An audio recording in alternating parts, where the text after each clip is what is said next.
তাজখন্দের সেই রাতে হঠাৎ হার্ট অ্যাটাক করে মারা যান ভারতের দ্বিতীয় প্রধানমন্ত্রী লাল বাহাদুর শাস্ত্রী। আপনিও নিশ্চয়ই এটাই জানতেন বা শুনেছেন, কিন্তু কখনো ভেবেছেন কেন তার পরিবার এই মৃত্যুকে কখনোই স্বাভাবিক বলে মেনে নেয়নি? কেন তার মৃত্যুর পর কোনো পোস্টমর্টম করা হলো না? আর কেন তার শরীরে নীল দাগ দেখার কথা বলা হয়েছিল? তাহলে প্রশ্নটা আজও রয়ে গেছে, তাজখন্দের সেই রাতে আসলে কি ঘটেছিল। আজকের ভিডিওতে আমরা জানব শাস্ত্রীর মৃত্যুর সেই অজানা রহস্য, যেগুলো ইতিহাসের পাতায় এখনও প্রশ্ন হয়ে রয়ে গেছে। ভিডিওটি শেষ পর্যন্ত দেখুন, কারণ শেষের তথ্যটা হয়তো আপনার পুরো ধারণাটাই বদলে দিতে পারে। 1964 সাল, জওহরলাল নেহরুর মৃত্যুর পর ভারতের প্রধানমন্ত্রী হন লাল বাহাদুর শাস্ত্রী। তিনি অন্য নেতাদের মতো ছিলেন না, না বড় বাড়ি, না বিলাসী জীবন, না বড় বড় বক্তৃতা। তিনি ছিলেন একেবারে সাধারণ মানুষ। কিন্তু এই সাধারণ মানুষই 1965 সালের যুদ্ধের সময় পুরো দেশকে একত্র করেছিলেন। মনে আছে তো তার সেই বিখ্যাত স্লোগান, জয় জওয়ান জয় কিষাণ। এই একটি বাক্যেই দেশ নতুন শক্তি পেয়েছিল। কিন্তু যুদ্ধ শেষ হওয়ার পর শুরু হলো আরও বড় এক রাজনৈতিক খেলা। 1966 সালের জানুয়ারি, সোভিয়েত ইউনিয়নের একটি শহর তাজখন্দ, এখানেই বসে ভারত ও পাকিস্তানের শান্তি আলোচনা। একদিকে লাল বাহাদুর শাস্ত্রী, অন্যদিকে পাকিস্তানের প্রেসিডেন্ট মোহাম্মদ আইয়ুব খান।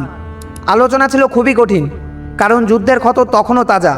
অনেক ঘন্টা ধরে আলোচনা চলে। অবশেষে 10ই জানুয়ারি 1966 সালে তাজখন্দ চুক্তি সই হলো। বিশ্বজুড়ে খবর ছড়িয়ে পড়ল। সবাই ভাবছিল এটি শান্তির এক নতুন শুরু, কিন্তু কেউ জানতো না এই রাতই ইতিহাসের এক রহস্যময় অধ্যায় হয়ে যাবে। চুক্তি সই করার পর শাস্ত্রীজি খুব ক্লান্ত ছিলেন। রাতের খাবার খান। তারপর প্রায় রাত 11টার দিকে তিনি দিল্লিতে ফোন করেন। তার স্ত্রী ললিতা শাস্ত্রী ফোন ধরেন। শাস্ত্রীজি বলেন, চুক্তি সই হয়ে গেছে, সব কিছুই স্বাভাবিক মনে হচ্ছিল। তারপর তিনি বিশ্রাম নিতে যান। কিন্তু এখানেই শুরু হয় রহস্য, কারণ কয়েক ঘন্টা পরেই এমন কিছু ঘটে যা আজও পরিষ্কার নয়।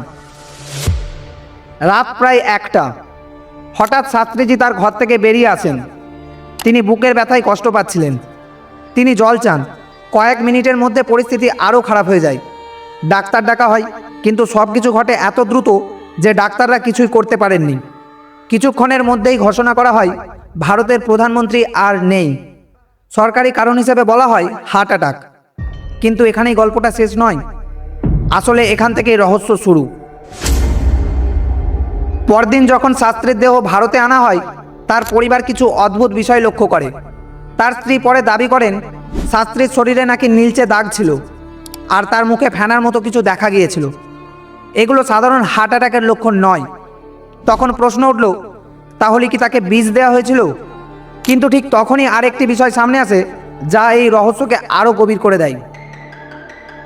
ভাবুন তো, একজন দেশের প্রধানমন্ত্রী বিদেশে মারা গেলেন, কিন্তু তার কোনো পোস্টমর্টম করা হলো না, না তাজখন্দে না দিল্লিতে। আজও ইতিহাসবিদরা এই বিষয়টি নিয়ে অবাক হন, কারণ একটি সাধারণ মানুষের মৃত্যুর ক্ষেত্রে যেখানে ময়না তদন্ত করা হয়, সেখানে একজন প্রধানমন্ত্রীর মৃত্যু হলো বিদেশে, কিন্তু কোনো পোস্টমর্টম করা হলো না। আপনার কি মনে হয় এটা স্বাভাবিক? কমেন্টে জানান। শাস্ত্রীর মৃত্যুর আগে একটি ঘটনা নিয়ে অনেক আলোচনা হয়। বলা হয় ঘুমাতে যাওয়ার আগে তিনি এক গ্লাস দুধ পান করেছিলেন। কিন্তু প্রশ্ন হলো, সেই দুধ কে দিয়েছিল? কেউ নিশ্চিতভাবে বলতে পারেনি। এই ছোট ঘটনাটাই পরে বড় প্রশ্ন হয়ে দাঁড়ায়, কারণ যদি সত্যিই বিষ ব্যবহার করা হয়ে থাকে, তাহলে সেটি কোথায় মেশানো হয়েছিল? রহস্য এখানেই শেষ নয়।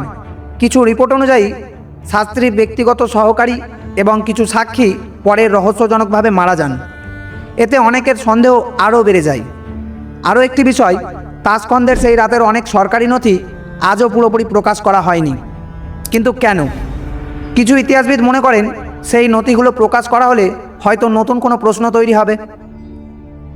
এখন প্রশ্ন হলো, এই পুরো ঘটনাটা কি শুধুই দুর্ভাগ্যজনক হার্ট অ্যাটাক, নাকি এর পেছনে ছিল রাজনীতি, আন্তর্জাতিক চাপ বা কোনো গোপন ষড়যন্ত্র? আমরা নিশ্চিতভাবে কিছু বলতে পারি না। কিন্তু একটি বিষয় পরিষ্কার, লাল বাহাদুর শাস্ত্রীর মৃত্যুর রহস্য আজও পুরোপুরি সমাধান হয়নি।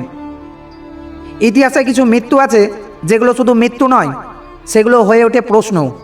তাজখন্দের সেই রাত, একজন সৎ প্রধানমন্ত্রী, একটি শান্তি চুক্তি, আর তার কয়েক ঘন্টা পরেই মৃত্যু। সত্যটা হয়তো কোথাও লেখা আছে, কোনো গোপন নথিতে, অথবা হয়তো এমন কিছু মানুষের মনে যারা আজ আর বেঁচে নেই। তাই প্রশ্নটা আজও একই, তাসখন্দের সেই রাতে আসলে কি ঘটেছিল? আর হয়তো এই রহস্যটাই ইতিহাসের সবচেয়ে বড় উত্তরহীন প্রশ্ন হয়েই থাকবে। আপনার কি মনে হয়, লাল বাহাদুর শাস্ত্রীর মৃত্যু স্বাভাবিক ছিল, নাকি এটি একটি ষড়যন্ত্র? কমেন্টে অবশ্যই লিখে জানাবেন।